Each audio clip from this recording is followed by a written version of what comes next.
अस्सलाम वालेकुम। कैसे हैं सब? ठीक ठाक हैं, उम्मीद करता हूँ सब इंशाल्लाह ठीक ठाक होंगे।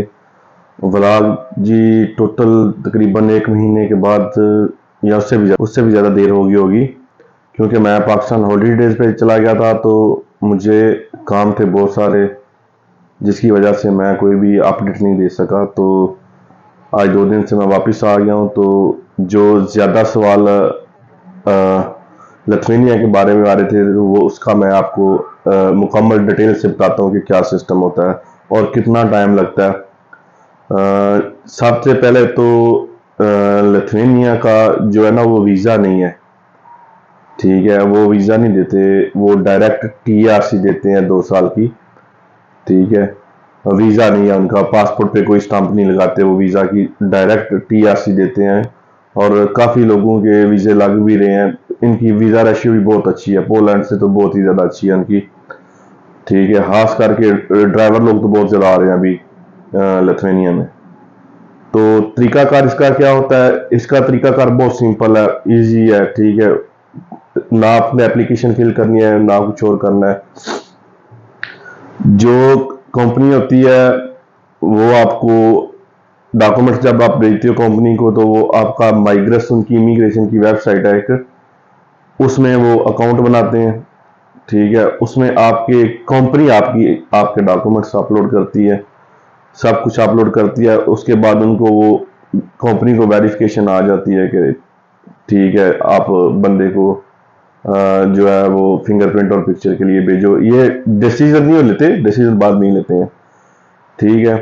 जब आपकी कंपनी आपको माइग्रेस नंबर भेजेगी, तो कोई कोई कंपनी तो भेजती है डॉक्यूमेंट भी साथ, लेकिन कोई कंपनी डॉक्यूमेंट्स नहीं भेजती, क्योंकि वो आपके सारे डॉक्यूमेंट्स जो आपका माइग्रेस का अकाउंट होता है ना, आप अगर ओपन कर सकते हो खुद, तो उसको खुद ओपन करके तो देखे ना, तो उसके अंदर A to Z आपके डॉक्यूमेंट्स पीडीएफ मौजूद होते हैं ऑलरेडी इमिग्रेशन के पास।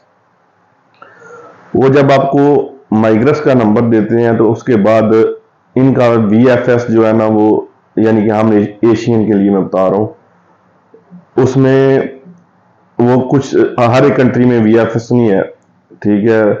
अबू धाबी में आप अप्लाई कर सकते हो, अजरबैजान में आप अप्लाई कर सकते हो, जॉर्डन में आप अप्लाई कर सकते हो VFS में। उसके बाद आज श्रीलंका, इंडिया, नेपाल, पाकिस्तान नहीं है उसके अंदर, क्योंकि पाकिस्तानी नेशनल को वहां से जो कंट्रीज मैंने बताई हैं वहां ही जाके अप्लाई करना पड़ता है। उसके लिए कोई भी इतना हार्ड काम नहीं है, ठीक है। सबसे बेस्ट इजी, मैं ये स्क्रीनशॉट भी लगा देता हूँ साथ में, आप देख लेना कि जो उनकी ऑफिशियल गवर्नमेंट की वेबसाइट है, उन्होंने उस पर लिखा हुआ है कि आपको इन कंट्रीज में जहां भी जाना है, आप विजिट वीजा पे भी जाके अपने डॉक्यूमेंट्स अप्लाई कर सकते हो, ठीक है। तो वो ये नहीं है कि आपके पास जरूरी रेजिडेंस होना चाहिए, ठीक है। आप जब आपके डॉक्यूमेंट्स आ जाते हैं, आप VFS की वेबसाइट पे जाके अपनी अपॉइंटमेंट बुक करो। अजरबैजान में 1 महीने में आ जाती है, दुबई में मेरे ख्याल से 2-3 महीने अब भी लग रहे हैं, क्योंकि रश बहुत है। तो उर्दन, नेपाल, श्रीलंका, ठीक है, इंडिया या अजरबैजान, यहाँ तकरीबन 20-25 दिन में आ जाती है अपॉइंटमेंट। तो जब आपकी अपॉइंटमेंट आ जाती है, तो आपने वहां जाके तो अपना माइग्रेस नंबर वो पूछेंगे आपसे। उसके साथ आपको कोई भी जरूरी डॉक्यूमेंट्स नहीं चाहिए आपको, ठीक है। अगर शादी हुई है तो वो ले जाएं, मैरिज सर्टिफिकेट, बच्चे हैं तो FRC ले जाएं, ठीक है। सबसे जरूरी आपका वो जो एक्सपीरियंस होता है वो होना चाहिए आपके पास, ठीक है। वो तो पहले भी आपसे कंपनी मंगवाएगी।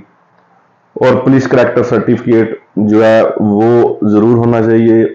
जिन कंट्री में आप अपासले में लिख के, क्योंकि शायद मेरा बोलने में कोई थोड़ा बहुत अप डाउन हो जाए, उसको बोलते हैं अपासले। ये यूरोपियन कन्वेंशन है कोई, उसकी स्टाम्प करवानी पड़ती है पुलिस करैक्टर सर्टिफिकेट पे।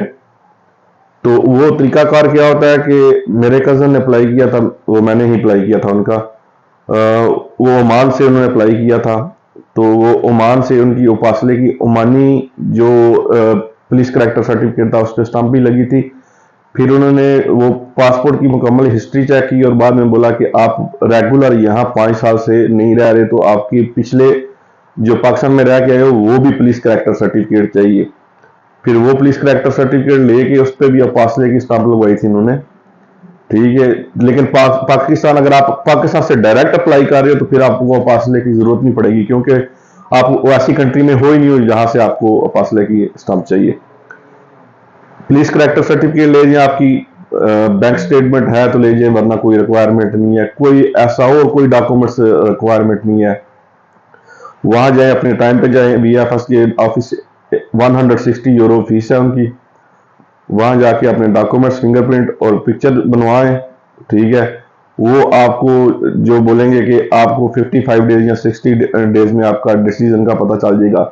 वो पता कैसे चलता है? जो आपका माइग्रेस का नंबर होता है ना, जिस ईमेल पे रजिस्टर्ड होता है, वो ईमेल पे पूरी अपडेट्स आपकी आती हैं, ठीक है। मेरे कजन और एक मेरा और दोस्त है, दुबई में ही है, उन दोनों की आई है। वो तकरीबन एक की 40 दिन बाद आ गई है, एक की तकरीबन 50 दिन बाद आई है, लेकिन दोनों की वो अल्हम्दुलिल्लाह TRC आ गई है, ठीक है।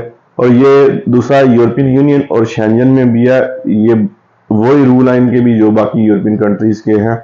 सैलरी भी अच्छी है, वीजा रेशियो बहुत ज्यादा अच्छा है अभी फिलहाल, ठीक है। बाद का पता नहीं कि वो क्या करेंगे क्या नहीं, लेकिन अभी फिलहाल तो वो चलो चलो लिथुआनिया चलो वाला हिसाब चालू है, ठीक है। तो आप लोग जो है वीजा, मैं फिर बता रहा हूँ कि ये वीजा नहीं देते, ये डायरेक्ट TRC देते हैं, ठीक है।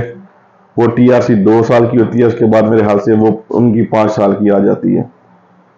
तो बाकी वो सेम ही रूल है उनके बाकी यूरोपियन कंट्रीज वाले। दूसरी बात ये कि आपने जहां से अप्लाई करना है ना, जहां से अप्लाई करना है आपने, वहां से आपने कार्ड दोबारा खुद जाके कलेक्ट भी खुद ही करना है।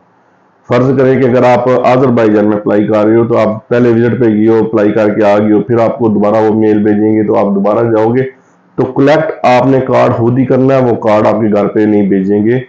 वो कार्ड की कलेक्शन आपने खुद ही करनी है। लेकिन इनका तरीकाकार बहुत सिंपल, बहुत इजी है और क्विक है।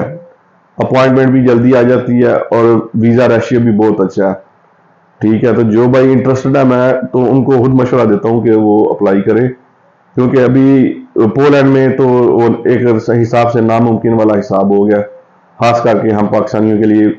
अभी जिस फ्लैट में मैं हूँ, मेरे साथ 10 नेपाल के थे लोग, तो उनको ये भी नहीं पता था कि कंपनी में उनकी सैलरी कितनी है, तो उनको वीजा मिल गया था।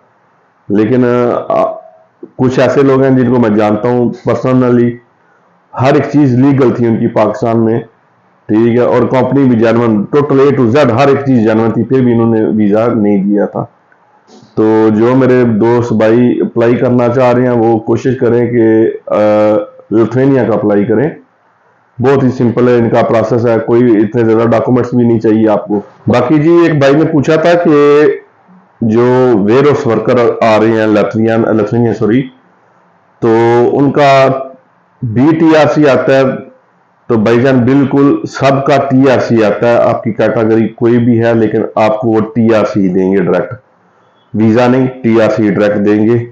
आप बाद में वहां काम करके तो PR भी ले सकते हो, सिटीजन भी ले सकते हो, वो तो आप पे डिपेंड करता है, आप काम करोगे, टैक्स दोगे तो, ठीक है।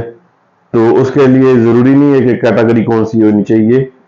और ये वर्क परमिट को जो होता है, यानी कि ये TRC को, वर्क परमिट को, ये वीजा कैटेगरी D में ही सब गिनते हैं, क्योंकि इसको D ही कहते हैं, ठीक है। तो भाईजान आप वेयर हाउस वर्कर पर पे आके, यानी कि आपको वो भी TRC ही देंगे। बाद में आप प्रोफेशन चेंज कर सकते हो। आप फर्ज करें आप लेबर पे आए हो, या आप बाद में आप ट्रक ड्राइवर का चेंज करना चाहते हो, तो उसमें आपको TRC पे आके दोबारा प्रॉब्लम कोई नहीं है। वो आप पे डिपेंड करता है कि आप लाइसेंस पास कर सकते हो कि नहीं कर सकते, ठीक है। वो तो आपको पता है कि आप, क्योंकि जब आप यूरोप में आके लाइसेंस लोगे, तो जारी सी बात है वो एक्सपेंसिव होगा। दूसरी बात,